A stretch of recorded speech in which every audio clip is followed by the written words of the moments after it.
Hey guys, good morning. Today's September 12th, 2025. This is the Uncommon News Channel. Today we're going to talk about a couple different topics.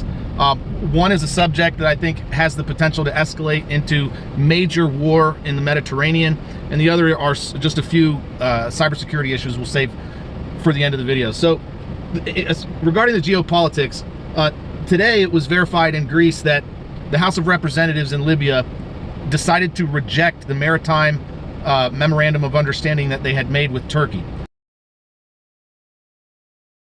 This is going to infuriate Erdogan. I'm sure he has been pissed ever since he found this out. Now, what this memorandum of understanding was is, Turkey fully intended to operate in the coastal regions off of Libya to exploit the natural gas and oil that's in the waters there. They wanted to drill, they wanted to have a pipeline, and they wanted to sell all the oil and natural gas into Europe. Somebody's got to do it, and of course they wanted to do it, and so they ended up signing a memorandum of understanding with Libya after they gave them a bunch of weapons and military training and whatnot, that would be the case.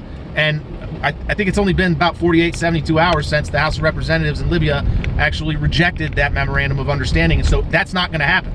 And the reason why they rejected it is because Greece protested. So what we have going on here is Greece and Turkey butting heads again over the waters in the Mediterranean off the coast of Libya. And these are very, very valuable fields of oil and natural gas.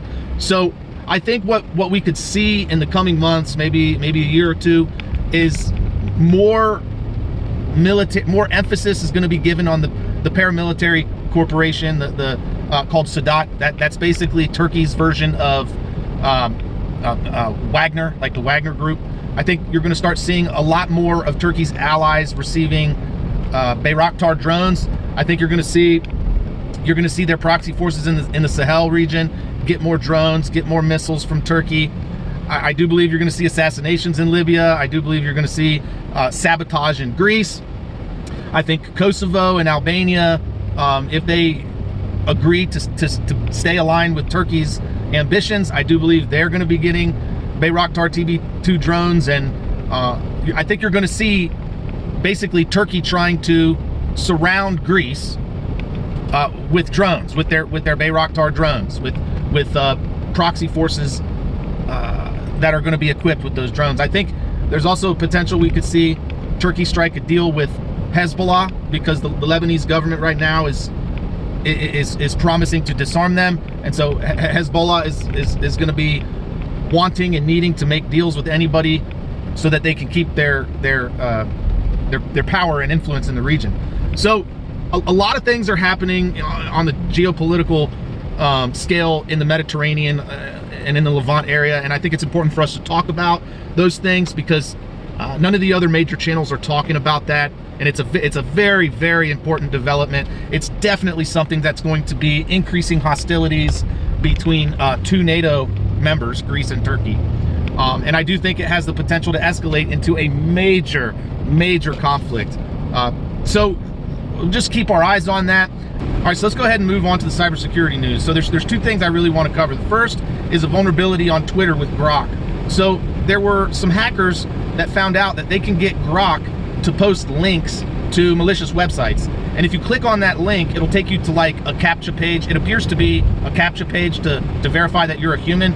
Well, if you click anywhere on that CAPTCHA, it'll download a program on your phone or your computer, and they'll be able to hack you. So be very cautious about clicking on any link that is posted by Grok on X.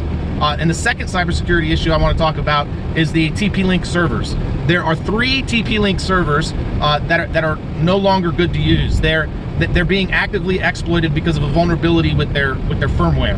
Now, it's recommended that you get rid of these TP-Link routers if you have them. They're very popular models. So I'll go ahead and leave the model numbers up here on the screen for a few seconds so you can take a look at it, write it down, and check to see if that's the model number you have.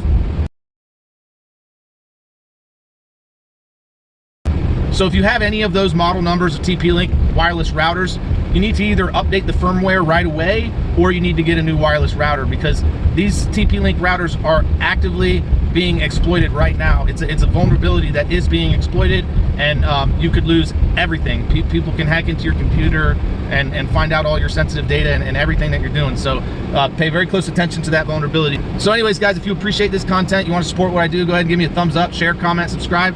And as always, don't forget, help out your neighbors. Bye. Steel jackets crack the heavy air. Freedom's roar, you see the flare. Chains shatter under rebels' cries. Boundless we fight while they're